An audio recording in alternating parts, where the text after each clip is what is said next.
Chris Peak from Panther-Lair.com, Panther-Lair.com, Pittsburgh.rivals.com.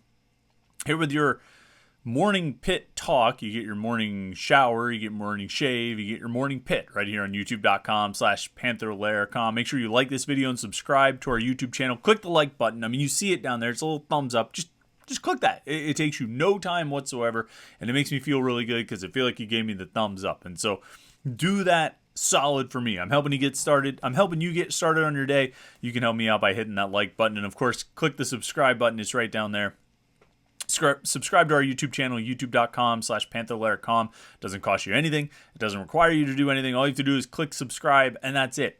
And if you want to make sure that you never miss any of our Pitt video content, post-game press conference videos that we post, or these Morning Pitt videos that we put up, or when we go live on a Wednesday night for the Panther-Lair show, or we go live after the Miami game on Saturday night. Who knows what time that's going to be? Probably going to be Sunday morning, to be honest. It's probably going to be like midnight or so when we go live. If you subscribe to our YouTube channel and turn on notifications, you'll get an alert sent to your phone. And then you'll never miss anything that we do. And I know you don't want to miss anything that we do, so make sure you subscribe right here, youtube.com/Panther-Lair.com. It's Tuesday of a game week, final regular season game week of the 2022 season. Where does the time go? We'll spend time reflecting back on it at a later date, but for now, it's our Tuesday episode. And on Tuesdays, we go through the personnel, we look at the depth chart, and we look around the Coastal Division. And so let's start with that depth chart. And no changes. That's the long and short of it. Pitt did not change the two deep at all this week. We know the two deep often doesn't reflect what actually happens on the field. And regardless of whether it does or doesn't, there are no changes this week. I will say this, though. And actually, I mean, this is an area where it really doesn't reflect what's happening on the field, is the offensive line listings. And they adjusted it a couple weeks ago to put Matt Gonsalves as the starting left tackle, Gabe Hoy as the starting right tackle, and that actually does reflect reality. That's what they had been going with for a few weeks. Once Hoy was kind of back up to speed, and once Carter Warren was lost for the season, they had started, that was the starting lineup. Gonsalves at left, Hoy at right, which I think is probably their best pairing of tackles right now with what they have. We'll see what they decide to do next year. Branson Taylor shows a lot of promise. Ryan Baer shows a lot of promise. You have Gonsalves back. I think all three of those guys are going to be in the lineup and play a lot. Are they all going to start? I don't know. You might have to look at a Branson Taylor maybe playing guard, because I think Ryan Baer, I think, is your left tackle of the future.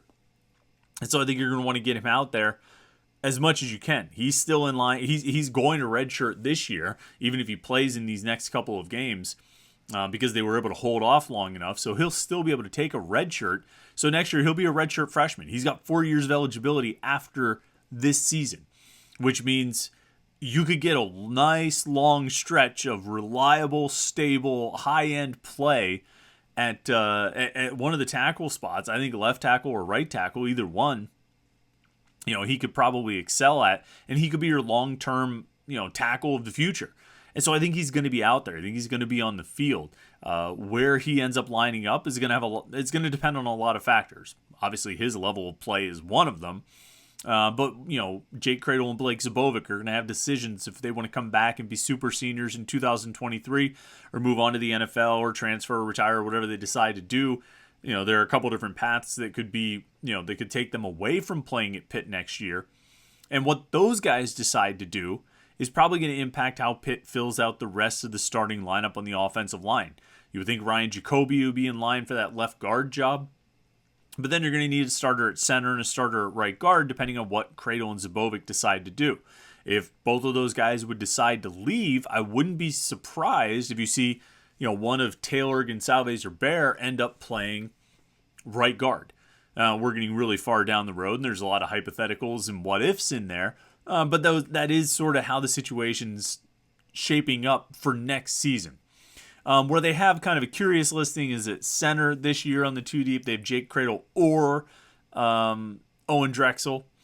And they've had it that way for a couple weeks now. Owen Drexel missed a lot of time, hadn't played since the Tennessee game, but he's been back in the starting lineup the last 2 weeks. And Cradle's been back to right guard, playing ahead of Blake Zubovic.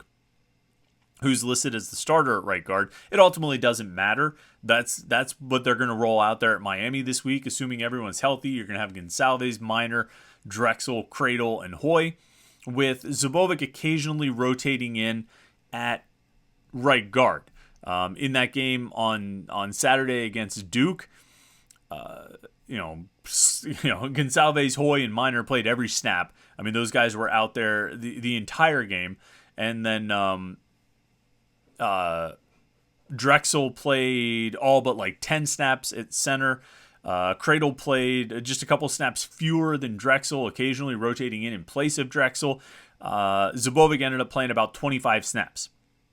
A little more than a third of what the other guys played. I mean, if Gonsalves and Hoy and Minor played every snap, Zubovic played a little more than a third of those snaps. And sometimes he was next to Drexel, sometimes he was next to Cradle, but he was always playing at right guard, Zubovic was. And so they rotated a little bit there, really kind of stuck with the starters at the 2 tackle spots and the left guard spot, and then, rotated, like I said, a little bit at center, a little bit at right guard. And I really bring this up because of some stats I put on Panther-Lair.com yesterday, and I tweeted them out yesterday as well, because I think this offensive line deserves some credit. They've faced some adversity this year. Carter Warren being lost for the season. Gabe Hoy wasn't ready to start the season. He missed some time. Owen Drexel missed a bunch of games in the middle of the year. For all we talked about those starting 5 coming back, about Carter Warren and Marcus Minor and Jake Cradle and Owen Drexel and Gabe Hoy coming back, and it was such a big deal in the offseason, the reality is those guys did not play a single snap together. Those 5 did not line up next to each other at all this season. Not once. And I think there's been talk at different times about how the offensive line is played, and it's been unreliable, and that's part of the problems with the offense, is the line hasn't been very good. I would contend that group has come together pretty well. You've got a new starter at left tackle right now. You finally got your center back. But for a while, you had a new starter at left tackle and a new starter at right tackle and a new starter at center and a new starter at right guard. I mean, you had games where your starting lineup was Branson Taylor at left tackle, Marcus Minor at left guard, Jake Cradle at center, Blake Zubovic at right guard, and Matt Gonsalves at right tackle, which is not at all. That's one guy starting in the spot he started last season, from all that group that came back. And, as they've sort of gotten a little bit settled in with their personnel, I think they've played well. And the stats I tweeted out yesterday and put on the message boards on Panther-Lair.com yesterday was that Pitt has now gone 80 consecutive handoffs to running backs without losing a yard, without having a single run lose a yard. They've had some stopped for no gain, but they haven't had a single lost yard in their last 80 handoffs to running backs. So I think it goes back to late in the Syracuse game, which is a pretty remarkable total. And I mean, some of the credit there certainly goes to Izzy Abanikanda and Rodney Hammond and Sebo Flemister. I mean, those guys are fighting for yards. They're fighting to at least get back to the line of scrimmage. I'm not saying the run blocking's been perfect, but if you go 80 consecutive snaps at this point in the season without giving up a lost yard, you're doing pretty well. That's pretty good run blocking. And it's just as good with the pass protection. They gave up, I think, what was the number? Like 9 sacks in the first 2 games. West Virginia and Tennessee, they gave up like 8 or 9 sacks. In the last 9 games since then, they've given up 9 total. So, I mean, if you average 1 sack per game allowed, over the course of the season, if you average 1 sack per game allowed, it would put you in the top 12 nationally right now. And that's what they've been over the last nine games. They've been a top 15 pass protection unit in terms of sacks allowed. And so it cracks me up because early in the season, what we heard a lot of is that, Kenny Pickett covered for the offensive line's shortcoming. Kenny Pickett's mobility made the offensive line look better than it actually was. Well, I think we've all come to certain conclusions about Keaton Slovis's mobility. And in the last 9 games, they've only given up 9 sacks. So maybe it actually wasn't Kenny Pickett's mobility covering up for the offensive line. Maybe that unit was actually pretty good last year, and they've rounded into form and played fairly well this season. There are a lot of issues with this offense. There are a lot of things that aren't working with this offense. You're not going to find a lot of complaints about Izzy Abanikanda. And I would say that there shouldn't be too many complaints about the offensive line, given the personnel shakeups they've had to deal with, and then, and and how they've settled in and played, and the way they played, the production they've had, both in pass protection and in run blocking. So I mean, kudos to those guys. I think they deserve a lot of credit for how they're playing and what they're doing, and because they're doing a pretty good job. Defensively, again, no changes on the depth chart, although there was certainly some interesting developments in that game against Duke. One is that Haba Baldonado did not play, and I think it's very much up in the air about whether he's going to be available for this game at Miami on Saturday, this regular season finale. But then it was kind of, I'm not going to say it was offset because there was a definite drop-off in talent level, but Dayon Hayes returned to the lineup. He ended up playing, I just had the number up here. He ended up playing about 20-some snaps, 28 snaps, according to Pro Football Focus. So, a little more than a third of the defensive snaps in the game. But Dayon Hayes back on the field for the first time in a few weeks after his arrest on misdemeanor assault charges.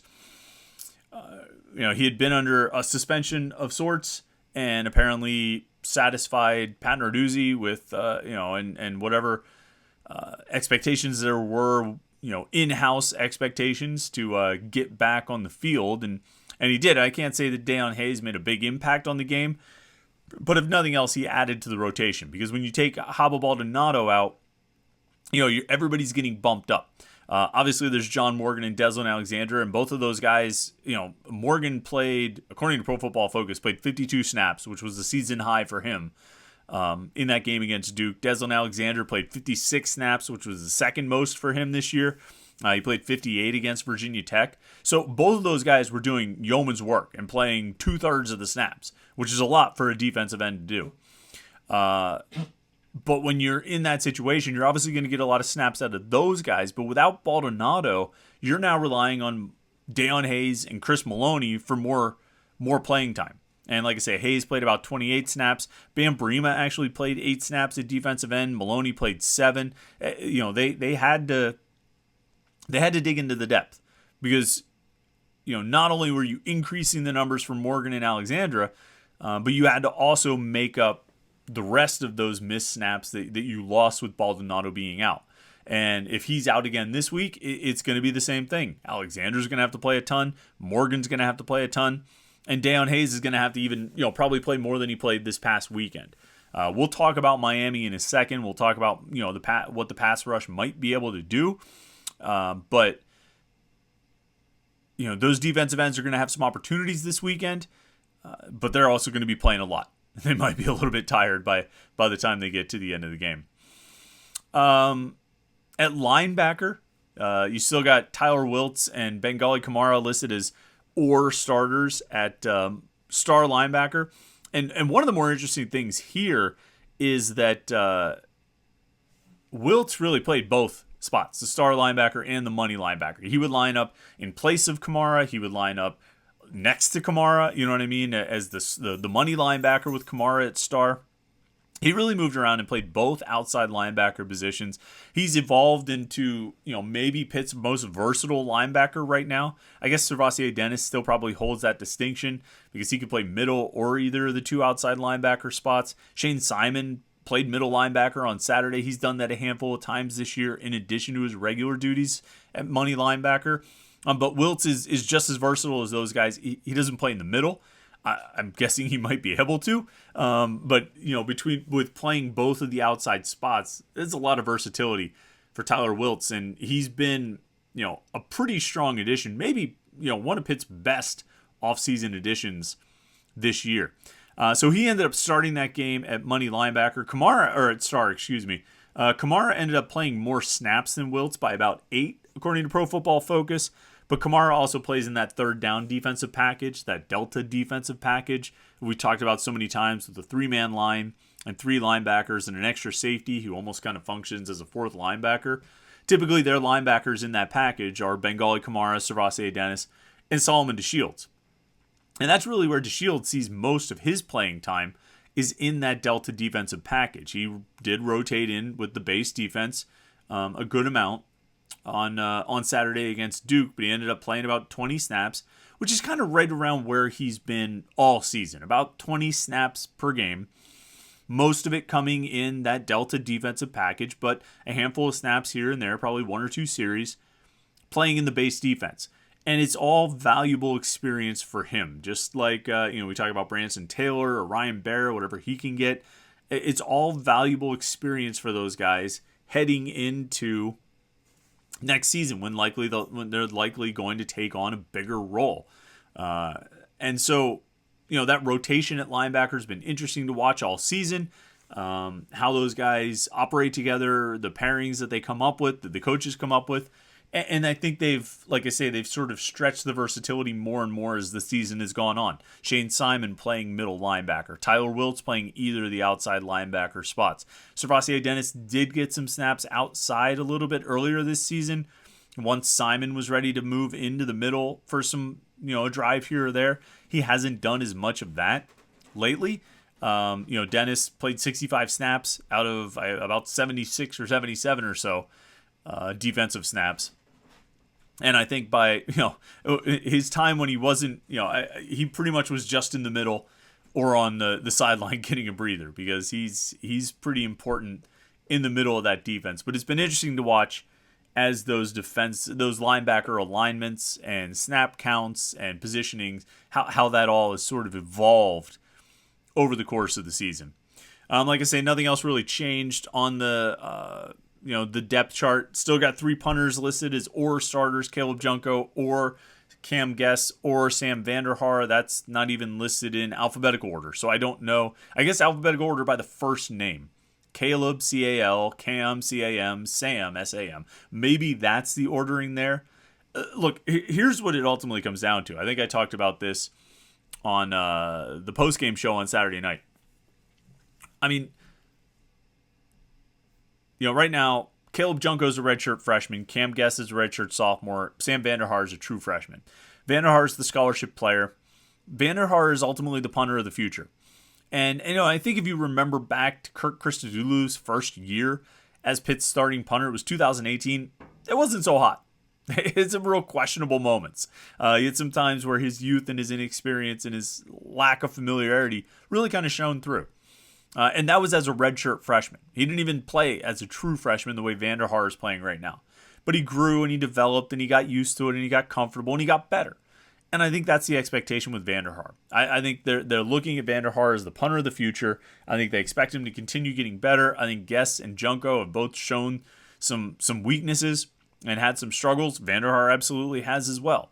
But I think he's the guy. My guess is he's the guy they're going to bank on going forward. And he'll be their punter in the future. Just for right now, they're trying to mix and match and play this guy in this situation and that guy in that situation and pick which guy makes the most sense for what they're trying to accomplish. I think they'll get to a point by next year where Vanderhaar is their guy who does whatever they need to accomplish. The sky kick, the coffin corner, or putting it out of bounds, or whatever it is that they need out of the punter, the rollout punts and all those different things. I think Vanderhaar will ultimately be that guy that they go to as their reliable number one punter. But for now, the next 2 games are just going to be an adventure. And you just sort of, my saying this week is embrace the chaos and try to hold on for dear life. That's the best I can do.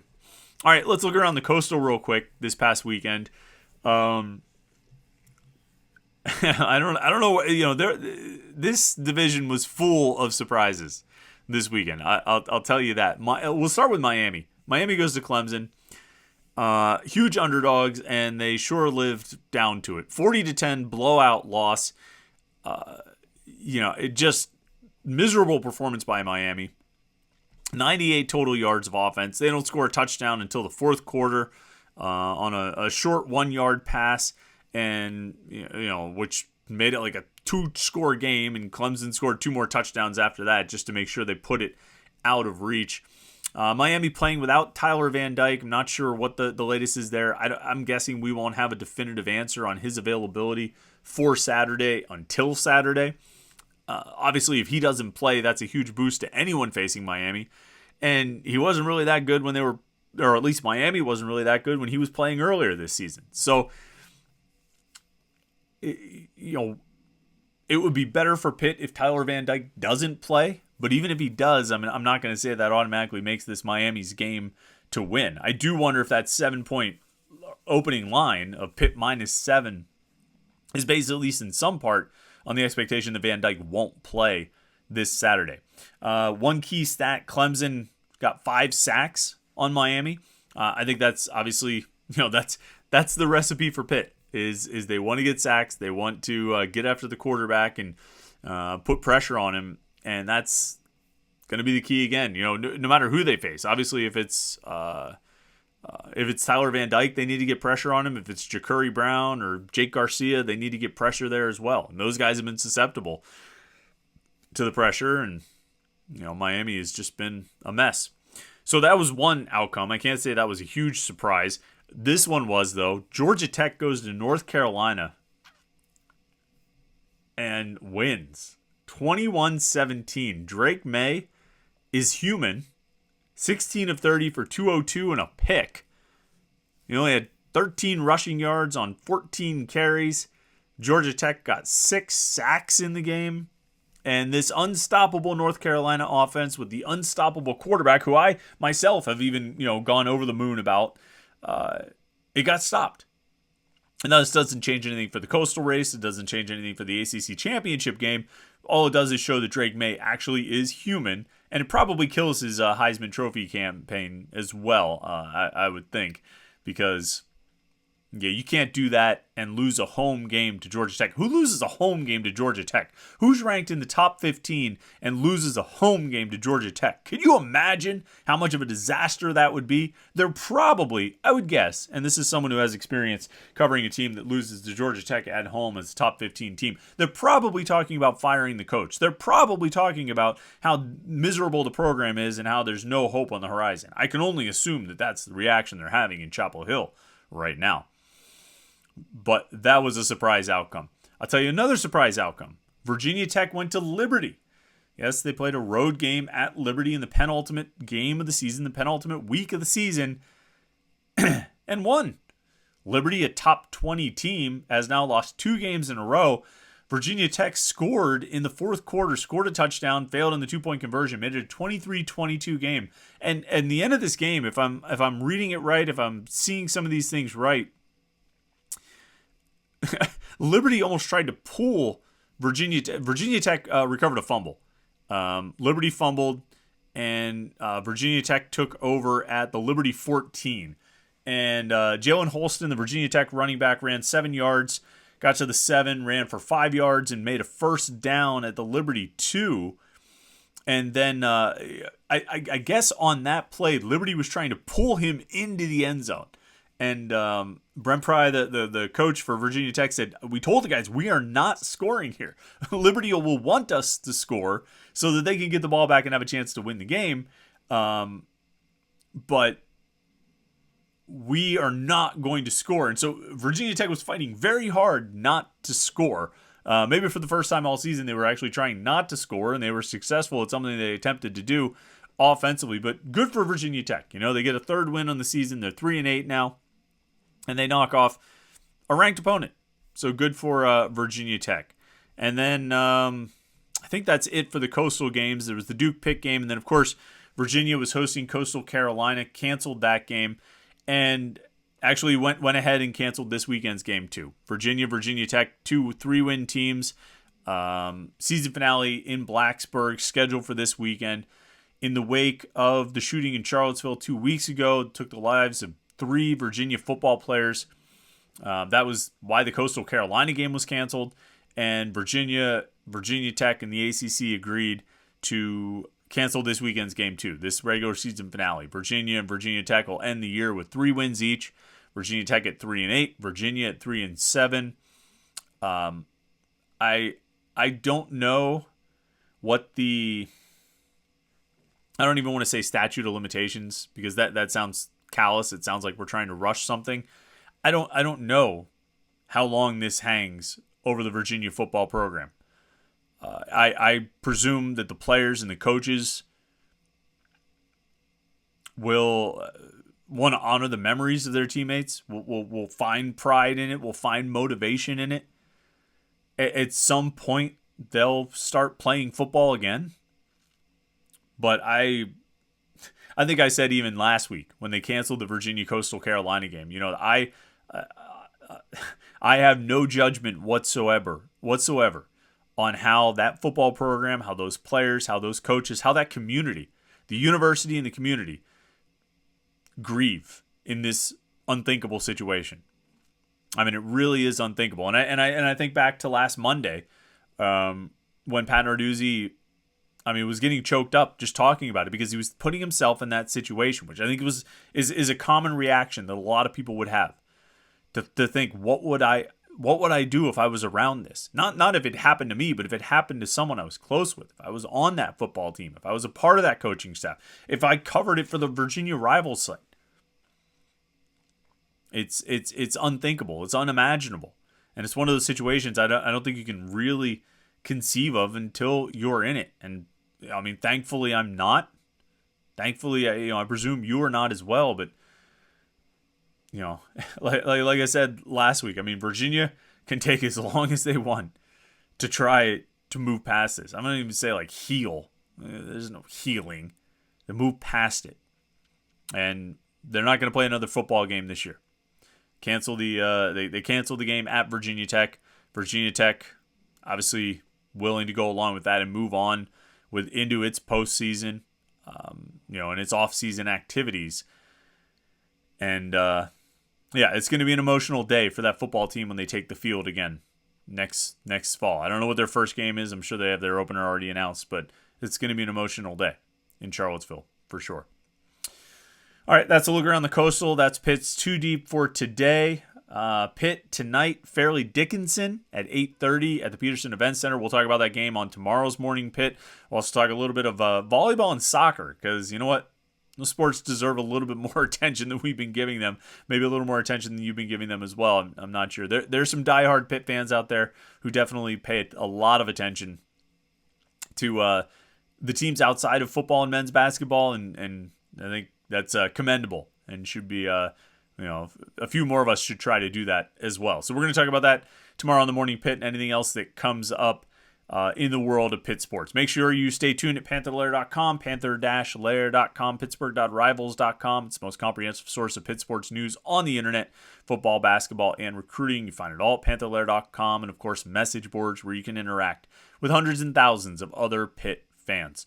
And then right here, our YouTube channel, youtube.com/Panther-Lair.com. Like this video, subscribe to our YouTube channel. We really appreciate that. Hope you had a great Monday. Hope you have a great Tuesday as we work through this week toward Thanksgiving. It's a short week for us, so let's enjoy it. Thanks for checking out the video today. I appreciate it. Have a great rest of your Tuesday, and we'll talk to you Wednesday morning for the Morning Pitt right here on youtube.com/Panther-Lair.com.